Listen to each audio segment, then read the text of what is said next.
Egito. Terra de tesouros ocultos, segredos enterrados e achados espetaculares. De todos os faraós do Egito, um nome se eleva acima dos outros: Ramsés II. Novas descobertas ampliam nossa visão sobre esse rei extraordinário.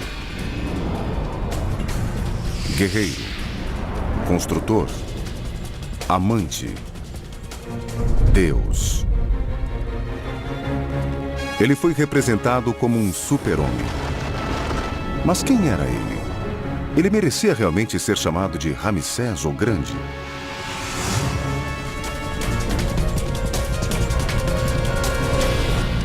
Egito revelado.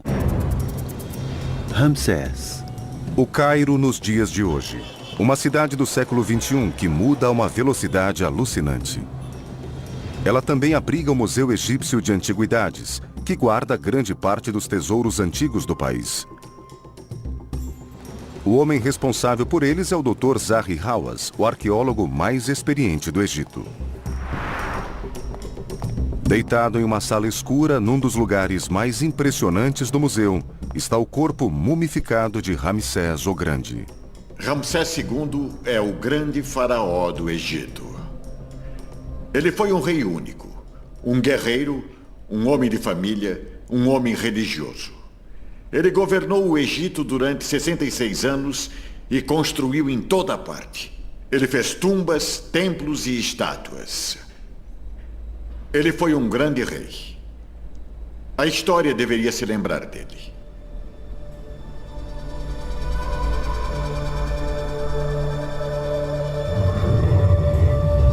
O reinado de Ramsés começou por volta de 1279 a.C. Ele morreu em paz com mais de 90 anos. Gerou cerca de 100 filhos. E foi enterrado em esplendor no Vale dos Reis. Em todo o Egito, estátuas e esculturas celebram seu reinado e sua posição divina. Mas, na verdade, o gigantesco Rei Deus era um homem relativamente pequeno, de nariz adunco. Análises recentes revelaram que tinha cicatrizes de batalhas e sofria de artrite. Havia uma grande disparidade entre o homem e a imagem que ele apresentava a seu povo. Ele era um corajoso governante que reinou em seu benefício? Ou, como afirmam seus críticos, era um egomaníaco, um mestre da manipulação e da propaganda?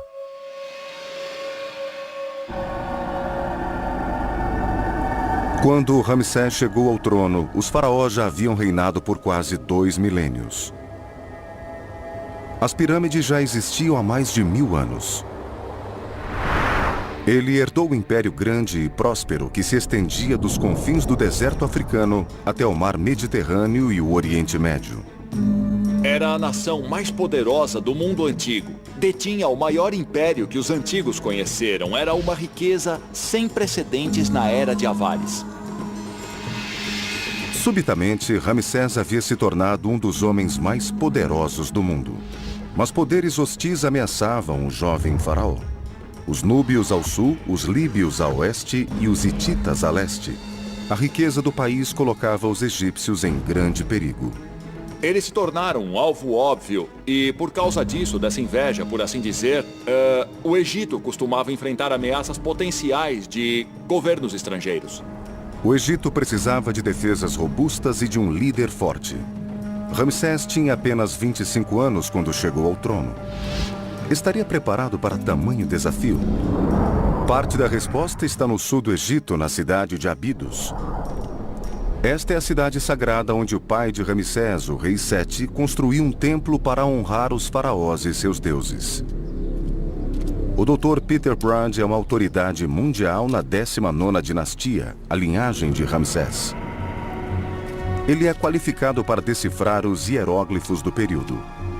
E é aqui, em Abidos, que Ramsés deixou um relato de sua infância, sugerindo que havia sido bem preparado para as funções sagradas de faraó e general. Sabemos o que Ramsés fazia antes de se tornar rei por uma inscrição que ele deixou no templo de Sete, em Abidos. Sabemos que foi feito general do exército quando tinha apenas 10 anos. Ele disse que todos os oficiais se curvavam diante dele e que lhe comunicavam todos os assuntos de Estado. E ele passou a tomar decisões sobre a administração do país. Era uma família de militares. De general, Sete foi alçado a faraó. O jovem Ramsés havia lutado a seu lado contra os hititas. É evidente que Sete estava criando seu filho para se tornar o futuro rei do Egito. Ramsés teve êxito em proteger o reino que herdou de Sete, expandindo seu império e garantindo a segurança das fronteiras durante 7 décadas. Até agora, os egiptólogos não sabem como ele realizou essa façanha. Mas escavações recentes nos confins do reino estão ajudando a reescrever os livros de história.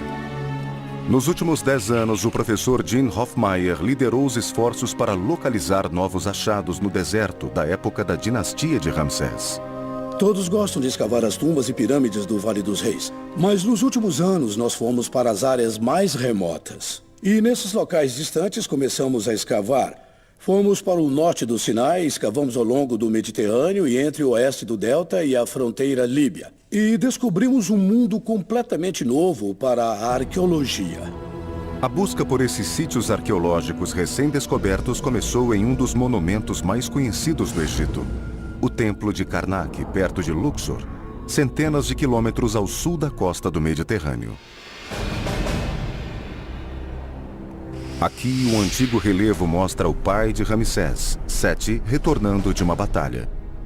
Ele atravessa uma série de fortes ao longo do caminho. O relevo do Templo de Karnak é literalmente único. Vemos esse rei vitorioso voltando de uma campanha militar com prisioneiros de guerra a reboque. E ao olharmos para trás na trilha que acaba de passar, há uma série de edifícios. E é bem nítido que são fortes. E eles faziam parte da rede de defesa ao longo do Sinai que ligava o Egito à Ásia. Há muito tempo, os egiptólogos tentam descobrir a localização desses fortes, usados por Ramsés e outros reis para proteger o Egito de seus ferozes inimigos. Os entalhes nos fornecem alguns fatos sólidos. Podemos ver os verdadeiros nomes desses fortes ou instalações militares.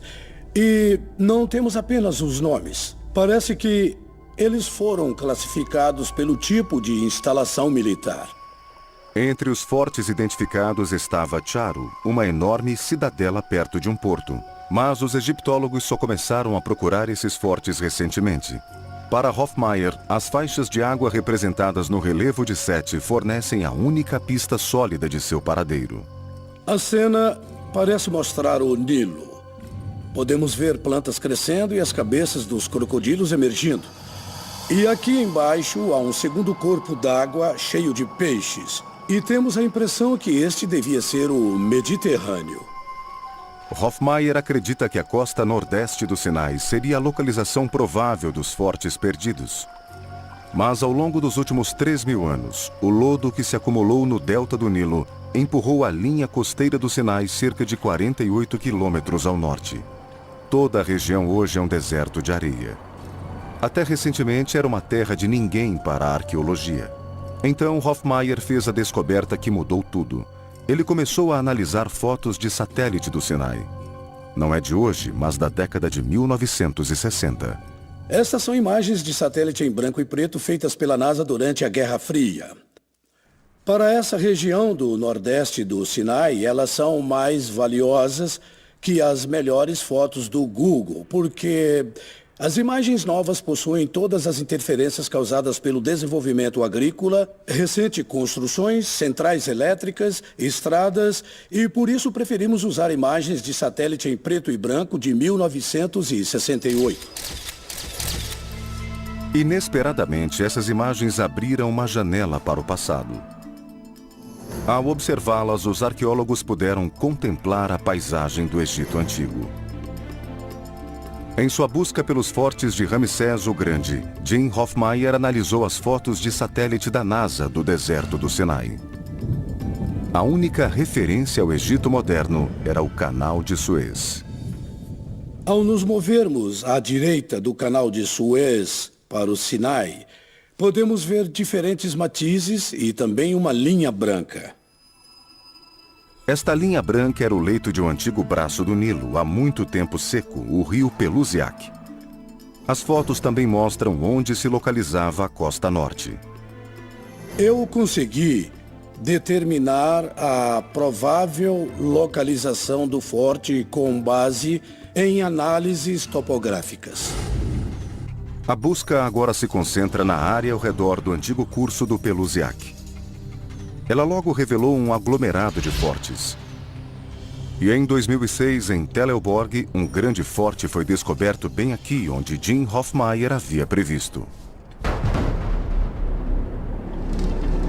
O arqueólogo Said Abdalin integrou a equipe do Conselho Supremo de Antiguidades que fez a importante descoberta. Estou ajoelhado perto de uma grande muralha externa feita de camadas de tijolos de barro. Tinha degraus para reforçar e apoiar as paredes. Nós expusemos 60 centímetros, mas ela se estende por mais 2 metros.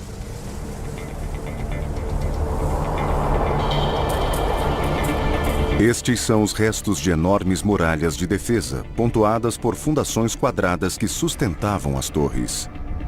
Ao longo da muralha, havia muitas torres.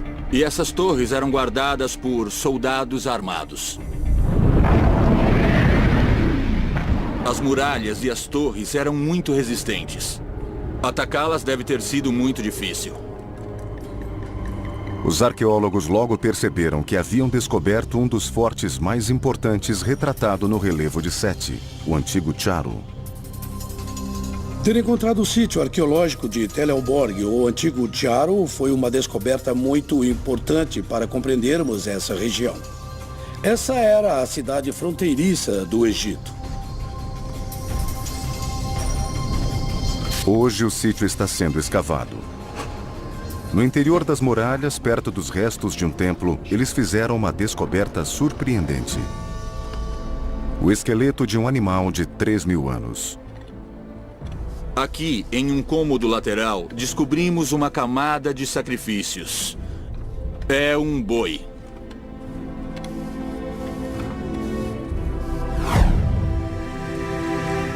O animal sacrificado fazia parte da oferenda de alimentos à divindade.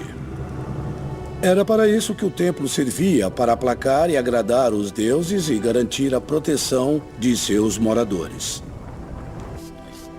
O sacrifício talvez desempenhasse uma função militar. O exército devia sacrificar animais antes de partir para uma batalha, para pedir a vitória aos deuses.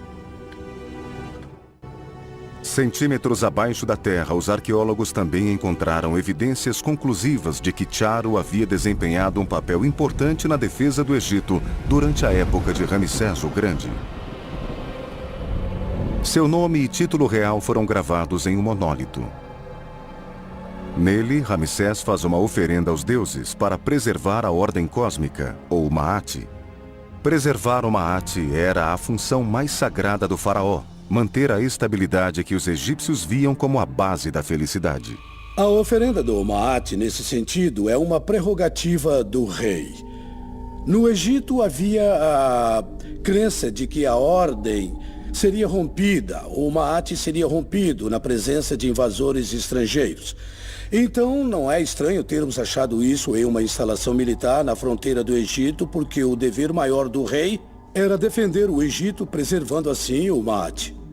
O achado também evoca o forte vínculo pessoal que Ramsés mantinha com Charo. Uma coisa que costuma ser esquecida é que Ramsés I, o pai de Sete e avô de Ramsés II, era o comandante de Charo. Ele estava no mais alto posto militar. E acreditava-se que a família de Sete e Ramsés provinha do nordeste do Delta. Há uma ligação familiar com essa região. Então pode-se concluir que Ramsés II deve ter tido um interesse especial nesse forte. Ele o construiu, o manteve e cuidou da manutenção dos templos. E agora, pela primeira vez, podemos recriar o forte de Charo como devia ter sido há 3.000 anos.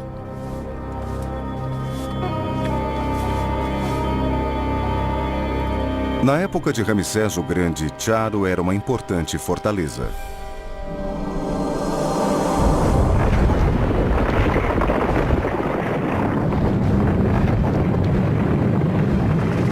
Suas paredes de tijolos de barro tinham 9 metros de altura e mais de 12 de largura. Eram reforçadas por 24 torres enormes e cercavam um terreno de mais de 80 mil metros quadrados.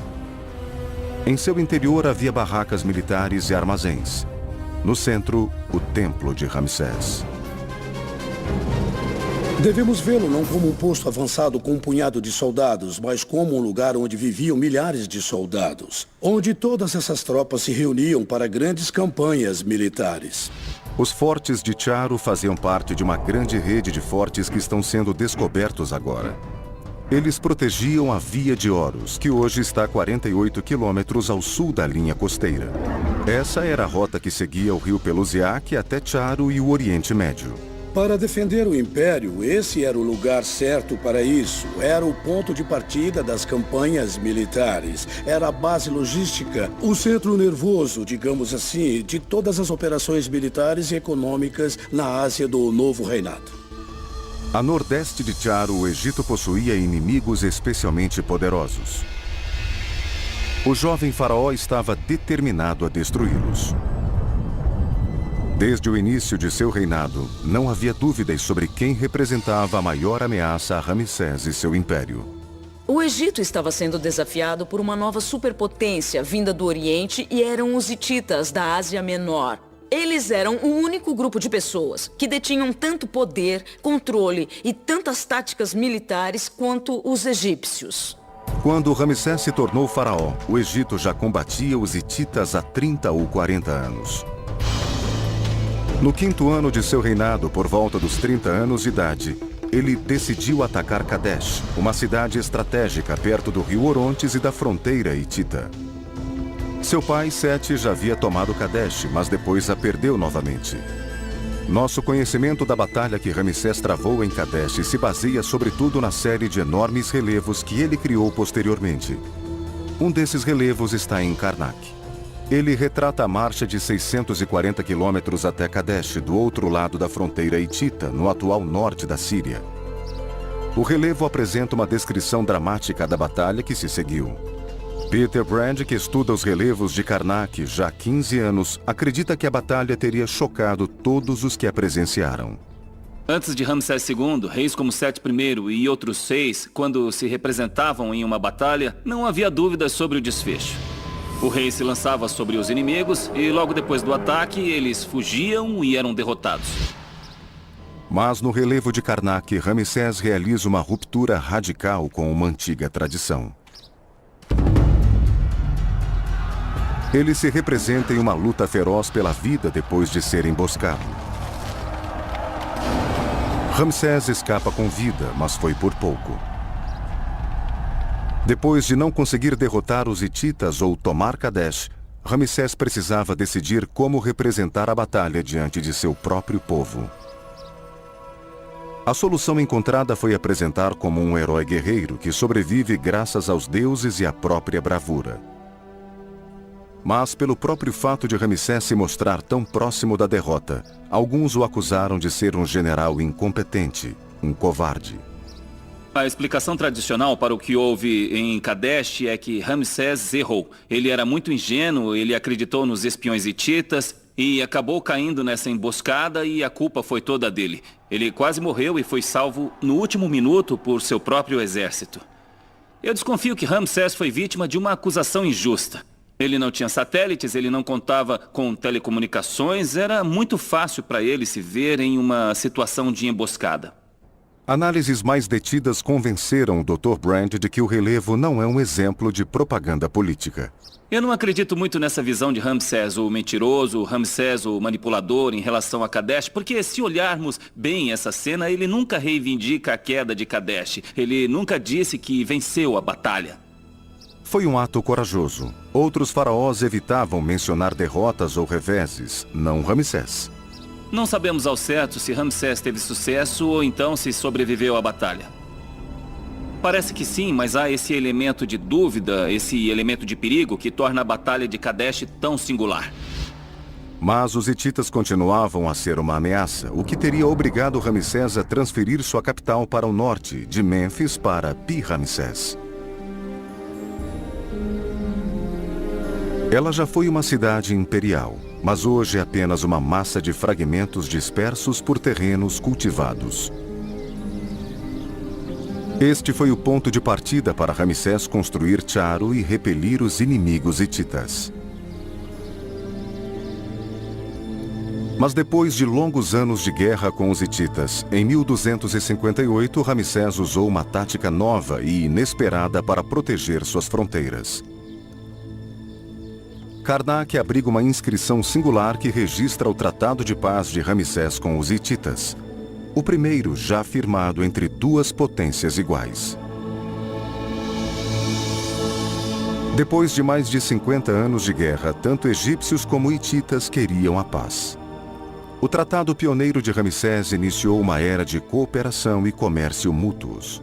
Ao lermos o tratado, ele parece um documento muito moderno e prático. Era um pacto mútuo de não agressão. E também um tratado de defesa mútua em que cada lado prometia defender o outro caso uma terceira parte os atacasse. Charo e os fortes do leste ajudaram Ramsés a proteger a fronteira. Ao derrotar outros inimigos, o faraó garantiu as demais fronteiras e pôde se concentrar na transformação de seu reino. À medida que as realizações do faraó se tornavam mais claras, os arqueólogos começaram a ter uma visão completa do caráter inspirador de Ramsés o Grande. Ele parecia ser um homem que pegava o touro pelos chifres, fazia o que era necessário para administrar aquele que era o império mais vasto e mais poderoso do Egito, como o Antigo Oriente jamais havia visto. Ele era um homem pequeno, sabemos disso por sua múmia. Não era enorme ou fisicamente imponente, mas deve ter sido uma presença intimidadora. Eu sempre o imaginei assim, um homem que, quando olhava para você, te fazia tremer nas bases, por causa do poder que ele emanava. Ao que parece, Ramsés usou a tremenda força de sua personalidade para cumprir outro grande dever de todos os faraós: construir. Os faraós pareciam se engajar em um tipo de disputa, cada um tentando superar seu antecessor, construindo monumentos maiores, melhores e mais decorados. Tudo isso alimentava uma rivalidade para mostrar que eu sou mais devoto, construindo mais templos, portanto, eles me amam mais. Seu pai, Sete, erigiu numerosas obras. Ramsés estava colocando em prática o que havia aprendido com ele. Sete parece ter encarregado Ramsés de alguns dos projetos de construção em andamento no final de seu reinado. Então, quando Ramsés se tornou rei, ele já tinha algum tipo de experiência em construção monumental. Mas Ramsés superaria todos os seus antecessores, construindo obras ao longo de seu reinado em uma escala jamais vista desde a época das pirâmides. Para isso, ele precisava de recursos quase infinitos. Os faraós já dispunham de um sistema financeiro altamente sofisticado, mas Ramsés o aperfeiçoou. O Dr. Peter Brand vê evidências disso na margem oeste do Nilo, em Luxor. Fileiras e fileiras de construções feitas com tijolos de barro. Esses armazéns consistiam em galerias compridas com teto abobadado, já eram um arco. Nós sempre pensamos que os romanos inventaram um arco, mas na verdade os egípcios usavam um tipo de arco para cobrir esses depósitos, feitos de tijolos de barro, centenas de anos antes de os romanos construírem em pedra. As mercadorias armazenadas ali financiaram os sonhos de Ramsés. No Egito Antigo, a economia se baseava nos grãos. Os grãos valiam dinheiro. Os fazendeiros pagavam os impostos em grãos. Eram recolhidos pelo governo e guardados aqui. Então, esses complexos de armazenamento eram os bancos centrais do Egito Antigo. Aqui, o governo recolhia os impostos, os guardava e, com eles, pagava seus empregados. Totalmente cheios, os celeiros gigantescos que Ramsés construiu teriam alimentado cerca de 20 mil pessoas por ano. O suficiente para pagar os salários de uma multidão de trabalhadores. O que Ramsés II criou aqui foi um tipo de fundação econômica ou uma corporação. Aqui era o centro de negócios da Tebas de Ramsés.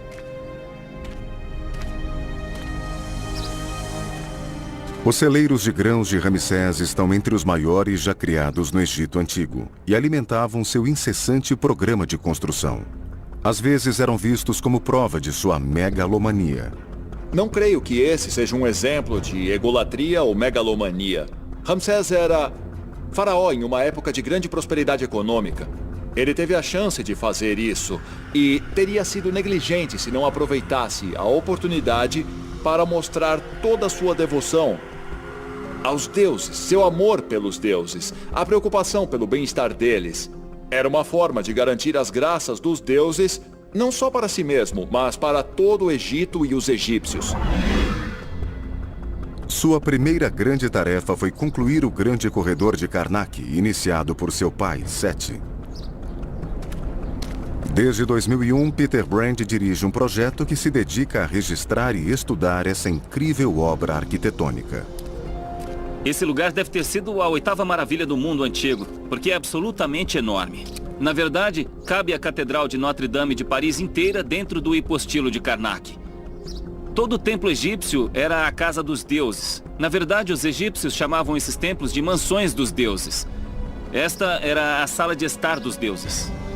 Ele ocupa mais de 550 mil metros quadrados e consiste em 134 colunas dispostas em 16 fileiras. A maioria delas tem 15 metros. As 12 colunas centrais têm quase 25 metros de altura. O corredor é um dos grandes feitos da engenharia do Egito Antigo e um dos enigmas mais duradouros do país. Os egípcios não tinham guindastes. Então, como as equipes de pai e filho conseguiram içar essa floresta de enormes pilares de pedra? A alguns metros do espetacular hipostilo, há uma estrutura estranha e inexplicável, feita de tijolos de barro.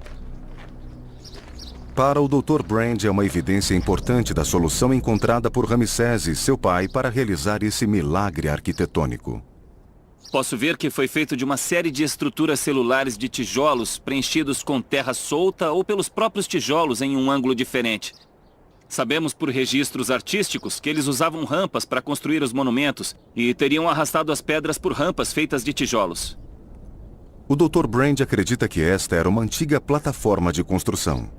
Essa estrutura interna devia conferir mais estabilidade porque eles içavam pesos enormes, pedras muito pesadas. Não há dúvida de que as rampas de tijolos eram um método de construção que Ramsés usou para construir seus grandes monumentos. Depois de analisar a rampa, Brand acredita saber como Ramsés e seu pai fizeram seu exército de operários construir o grande hipostilo. Primeiro, eles instalaram as colunas da base e os espaços entre elas foram preenchidos com cascalho. As fundações da rampa de tijolos foram colocadas no mesmo nível da base das colunas. A próxima camada de alvenaria das colunas era transportada com apoio das rampas e colocada em seu lugar. As brechas eram novamente preenchidas e as rampas aumentadas e elevadas. Como colocavam uma camada em cima da outra em um edifício do tamanho do hipostilo, onde as colunas centrais e o teto chegavam a 22 metros do solo, as rampas tinham que ser mais compridas, mais altas e muito maiores. O processo se repetiu várias vezes até que todos os blocos das colunas estivessem no lugar.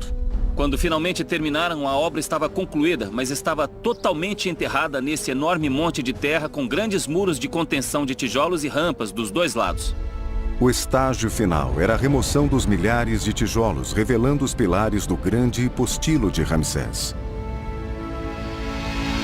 Mas até mesmo esta obra seria superada por um monumento que o faraó construiu para honrar os deuses e a si mesmo. Entre as muitas obras que constituem o legado de Ramsés o Grande, há uma que se destaca por reunir as qualidades únicas do faraó. Ela está localizada no sul do Egito, em Abu Simbel.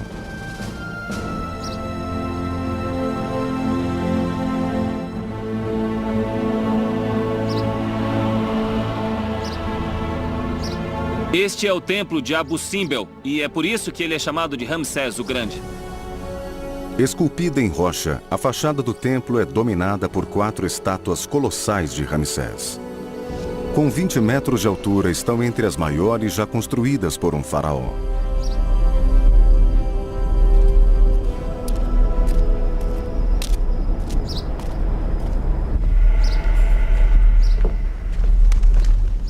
No salão de entrada há outras 8 estátuas de Ramsés de 10 metros de altura.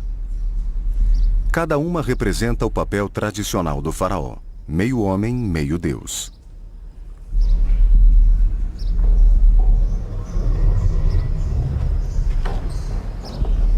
O faraó egípcio ocupava uma posição incomum. Na verdade, ele era um intermediário entre homens e deuses. E, em virtude disso, na época da 19ª dinastia, ele era visto como humano e também divino. Eles o chamavam de Horus Vivo, o deus mais associado à realeza egípcia. Mas outra câmara mostra que Ramsés não se contentava com o status semidivino. Ele queria dar um passo à frente. Esta câmara é interessante porque mostra o rei adorando vários deuses, como era normal. Mas uma das cenas mostra um deus muito singular. Ele está sentado em um trono divino e quando olhamos para a cabeça, ele está usando o típico disco solar divino. Esses cornos que se curvam ao redor da orelha representam um aspecto do deus Amon de Tebas. E é claro, ele está segurando cetros empunhados por um deus. Acima do entalhe, um hieróglifo revela sua identidade. Este deus específico, na verdade, é o próprio Ramsés. Era o título de Ramsés, o grande deus. E quando ostenta esse título, ele indica que estamos diante de uma divindade completa. O próprio rei era um deus vivo e encarnado, e isso é exclusivo de Ramsés. Seus súditos não devem ter duvidado do significado das estátuas no pórtico, já que representavam Ramsés como um verdadeiro deus. É um fato que muitos visitantes ignoram atualmente. As pessoas costumam pensar que essas estátuas são como guardiões da entrada. Na verdade, são figuras gigantes feitas para serem cultuadas. Elas representam o aspecto divino do rei, e cada uma delas possui um nome individual, como Ramsés, o deus sol dos governantes. E elas faziam parte do culto real. Mas por que Ramsés teria se deificado? A resposta talvez seja prática. Não era por ter um ego enorme, mas por dominar um reino enorme. Grande demais para um único homem. Ele não podia fazer todas as coisas pessoalmente como os outros faraós antes dele. Era tudo grande demais e havia muitos aspectos complexos. Ele não podia mais sair para comparecer à inauguração de cada templo. Ele estava em um nível superior, o principal intermediário entre o homem e os deuses do Antigo Egito. Ele foi o homem que trouxe o Maat ao Egito, assegurando que a ordem seria mantida por toda a eternidade. O Vale dos Reis, do outro lado do rio, partindo de Karnak. E o sítio de uma série de novas descobertas estão revolucionando nossa visão do governo de Ramsés em seus últimos anos. Durante as 3 últimas décadas, o arqueólogo Kent Weeks supervisionou a escavação e o mapeamento do vale. Em 1987, ele abriu uma tumba misteriosa conhecida como KD5, não muito longe do túmulo do próprio Ramsés. 8 anos depois, sua equipe escavou a parede da câmara central e ficou surpresa ao encontrar um misterioso corredor de mais de 30 metros de comprimento. Achamos muito estranho o que poderia ser. E à medida que avançamos pelo corredor, começamos a ver o contorno de uma figura à distância. E era a estátua do rei Osíris, ou a estátua de Ramsés II como Osíris colocada na parede do fundo. Foi um momento mágico para nós. Percebemos, 10 minutos depois de entrar naquela câmara, que havíamos descoberto a maior tumba já encontrada no Vale dos Reis. E é claro, nos quase 20 anos em que a temos explorado, ainda não descobrimos onde termina. Novas escavações revelaram uma grande rede de câmaras. Mas para que serviam? A resposta é simples. Elas se destinavam a seus filhos. Ao final de seu reinado, Ramsés havia tido cerca de 100 filhos. 50 deles eram meninos e potenciais herdeiros. Uma das razões para Ramsés ter tido tantos filhos era o seu desejo de assegurar a sobrevivência de sua dinastia, devido ao que tinha acontecido à 18ª dinastia, que havia ficado sem herdeiros. Mas ao fazer de si mesmo um deus, Ramsés mudou a natureza da realeza. Uma vez que você se declara como um ser divino, há certas coisas seculares que não pode mais fazer. Por isso, ele precisava de alguém que lidasse com os assuntos seculares do Estado, coisas que estavam, digamos, abaixo dele. O Dr. Wicks acredita que a solução de Ramsés foi compartilhar o poder com seus próprios filhos. Desconfio que para lidar com esses assuntos seculares, ele elevou o príncipe, seu primogênito, o herdeiro ao trono, a uma espécie de assistente do faraó. Uma vez que aquele indivíduo assumiu o poder secular do Estado, e Ramsés permaneceu como chefe religioso do Estado, ambos de fato dividiam o poder monárquico. No entanto, Ramsés sobreviveu a muitos de seus filhos. E quando eles morriam, precisavam ser enterrados como faraós.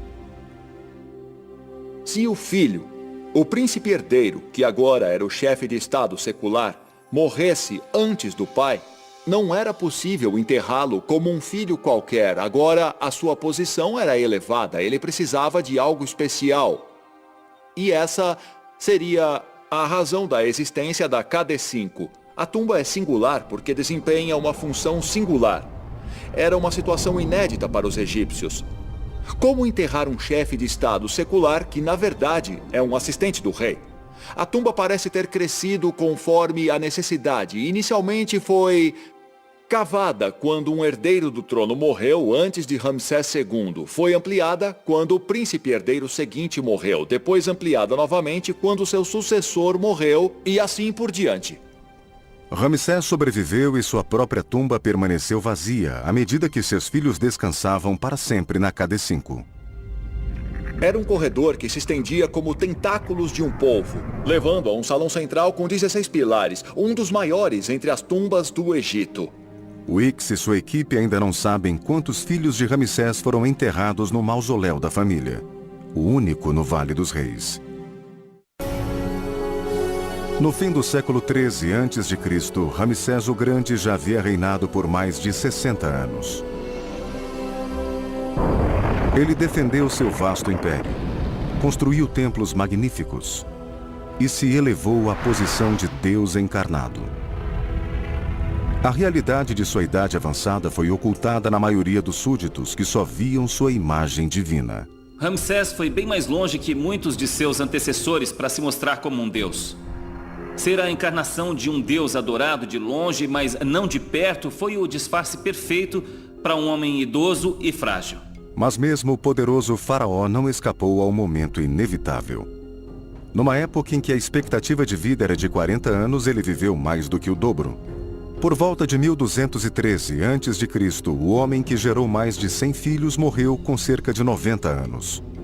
A morte de Ramsés deve ter sido catastrófica para os egípcios antigos, porque, durante 3 ou 4 gerações, ele foi o único rei que conheceram, e quando morreu, deve ter sido um grande choque para o país inteiro. Seguindo a tradição, seu corpo foi mumificado e enterrado em uma tumba subterrânea no Vale dos Reis. Sua construção havia começado no 2º ano de seu reinado. Os trabalhadores passaram 65 anos projetando e decorando o mausoléu.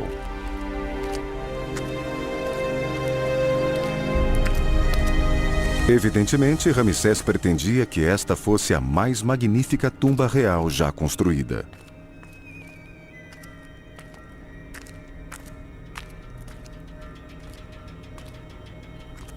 Danificada e pilhada ao longo dos séculos, agora ela parece mais uma caverna que uma tumba.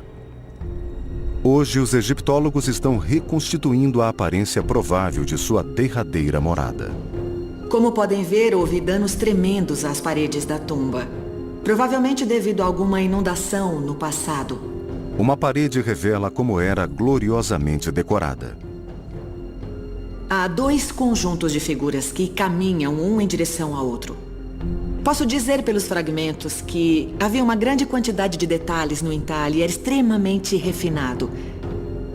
Deve ter representado o Deus Sol indo ao encontro dos mortos na primeira hora de sua jornada noturna. O Livro dos Portais. Tumbas mais bem preservadas no Vale dos Reis ainda exibem o Livro dos Portais nas paredes, conduzindo os faraós até a vida depois da morte. Em cada portal havia um espírito com um enigma. Para passar, o faraó deveria responder a ela corretamente. Caso contrário, seria uma catástrofe. Se ele soubesse a resposta, o portal se abriria e ele poderia prosseguir. Se não soubesse a resposta, o portal permaneceria fechado. E o rei não entraria na outra vida. Ele não poderia expressar aos deuses as necessidades dos mortais comuns. E a existência humana, como a conhecemos, desapareceria. Seria o fim do mundo. Era muito importante que a tumba fosse escavada e decorada da maneira mais meticulosa possível, para assegurar a continuidade humana, a continuidade da vida. Grande parte da tumba de Ramsés deve ter sido recoberta por esses textos, guiando em sua jornada ao lado das provas materiais de seu poder. Ao entrar nesta câmara funerária, ficaríamos pasmos pelo brilho do ouro de todos os objetos funerários deixados aqui para Ramsés II e também pela beleza da decoração. Os tesouros descobertos na tumba de Tutancâmon indicam o tipo de objetos valiosos que deve ter ocupado a enorme câmara funerária de Ramsés. Eles variam da elaborada máscara mortuária a móveis de ouro incrustados com pedras semi-preciosas. Mas o item mais magnífico de todos abrigaria o próprio faraó.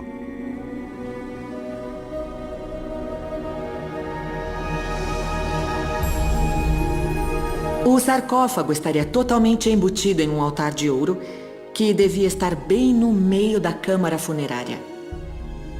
Nós realmente imaginamos que essa tumba tenha sido uma das maiores já fabricadas no Egito. Esse foi o legado final de Ramsés. Uma tumba magnífica, construída para conduzi-lo ao outro mundo.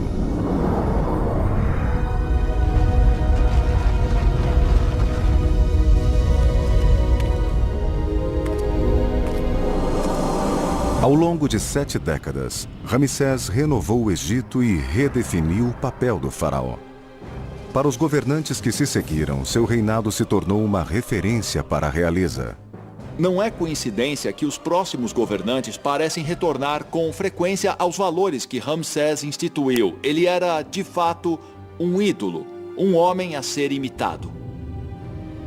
Quanto mais descobrem, mais os arqueólogos modernos de hoje se espantam com seus achados. Acho pertinente chamá-lo de Ramsés o Grande. O que mais se poderia esperar de um político? Segurança militar e estabilidade econômica.